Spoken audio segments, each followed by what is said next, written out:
Hello dears, ഇന്ന് നമ്മൾ silk ത്രെഡും anti golden ബീഡ്സും വെച്ച് ചെയ്യാൻ പറ്റുന്ന ഒരു ഡിസൈനാണ് നോക്കുന്നത്. അതിനായിട്ട് നമ്മുടെ ഫാബ്രിക്കിലോട്ട് മാച്ച് ആയിട്ടുള്ള കളർ സിൽക്ക് ത്രെഡ് എടുത്തിട്ടുണ്ട്. 14 സ്റ്റാൻഡ്സ് എടുത്തിട്ട് റിംഗ് നോട്ട് ഫ്ലവർ ആണ് നമ്മൾ ചെയ്തെടുക്കുന്നത്. പാറ്റേണിൽ റൗണ്ട് മാർക്ക് ചെയ്തേക്കുന്നിടത്താണ് നമ്മൾ ഫ്ലവർ ചെയ്തെടുക്കുന്നത്. ഒരുപാട് അടിപൊളി നെക്ക് ഡിസൈൻസും സ്ലീവ് ഡിസൈൻസും നമ്മുടെ ചാനലിൽ വീഡിയോ ആയിട്ട് ചെയ്തിട്ടുണ്ട്. കാണാൻ ഇൻട്രസ്റ്റ് ഉള്ളവർ കണ്ടു നോക്കണേ.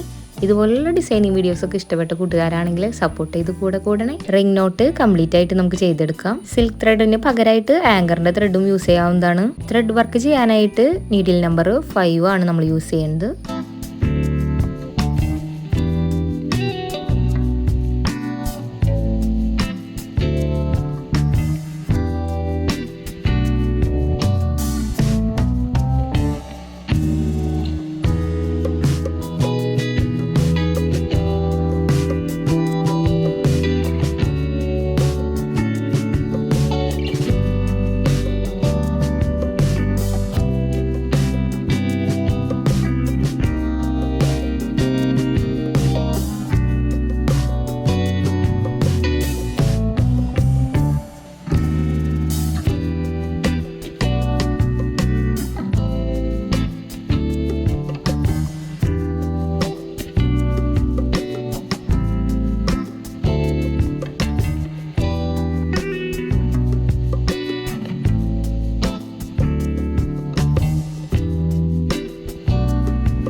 ഇപ്പോൾ ഒരു റൗണ്ട് കംപ്ലീറ്റ് ആയിട്ട് ചെയ്തെടുത്തു. ഇനി നമുക്ക് വേണ്ടത് ആൻറ്റി ഗോൾഡൻ ബീഡ്സ് 2 സൈസിലുള്ളതാണ്. ഒരു ചെറുതും ഒരു വലിയ ടൈപ്പുമാണ് വേണ്ടത്. ഇതാണ് നമ്മൾ ഇനി സെന്ററിൽ വെച്ച് കൊടുക്കാനായിട്ട് പോകുന്നത്. നോർമൽ നീഡിലും ത്രെഡും യൂസ് ചെയ്തിട്ടാണ് നമ്മളിവിടെ വർക്ക് ചെയ്തെടുക്കുന്നത്. ബീഡ് വർക്ക് ചെയ്യാനായിട്ട് നീഡിൽ നമ്പർ 10 ആണ് ഇവിടെ യൂസ് ചെയ്തിരിക്കുന്നത്. ആദ്യം ഒരു വലിയ ബീഡും ചെറിയ ബീഡും കൂടി പുറത്തെടുത്തിട്ട് തിരിച്ച് വലിയ ബീഡിന്റെ ഉള്ളിൽ കൂടെ മാത്രമായിട്ട് നമ്മൾ നീഡിൽ കുത്തി കൊടുക്കാണ്. അപ്പോൾ അതവിടെ ലോക്കായിട്ട് ഇങ്ങനെ നിന്നോളും. അങ്ങനെ 3 എണ്ണമാണ് നമ്മൾ ഈ ഫ്ലവറിന്റെ സെന്ററിലായിട്ട് തുന്നിയെടുക്കുന്നത്. കംപ്ലീറ്റ് ആയിട്ട് ചെയ്തെടുത്തതിന് ശേഷം ലുക്ക് കാണാം.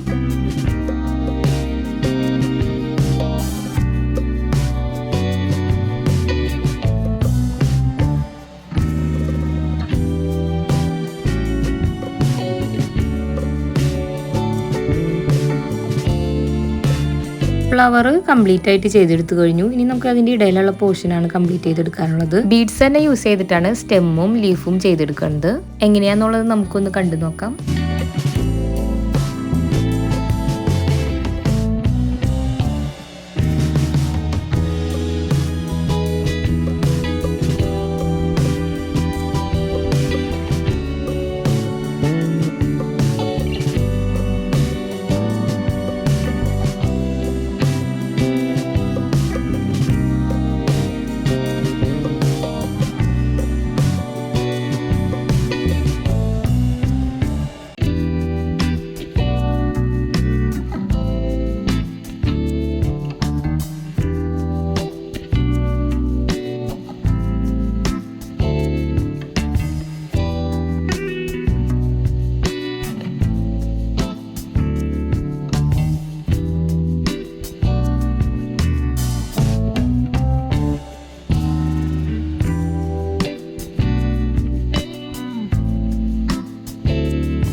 സിൽക്ക് ത്രെഡ് 14 സ്റ്റാൻഡ്സ് എടുത്തിട്ട് ഒരു ഫ്രഞ്ച് നോട്ടും കൂടി ഇട്ട് കൊടുത്താൽ നമ്മുടെ വർക്ക് ഫിനിഷായി.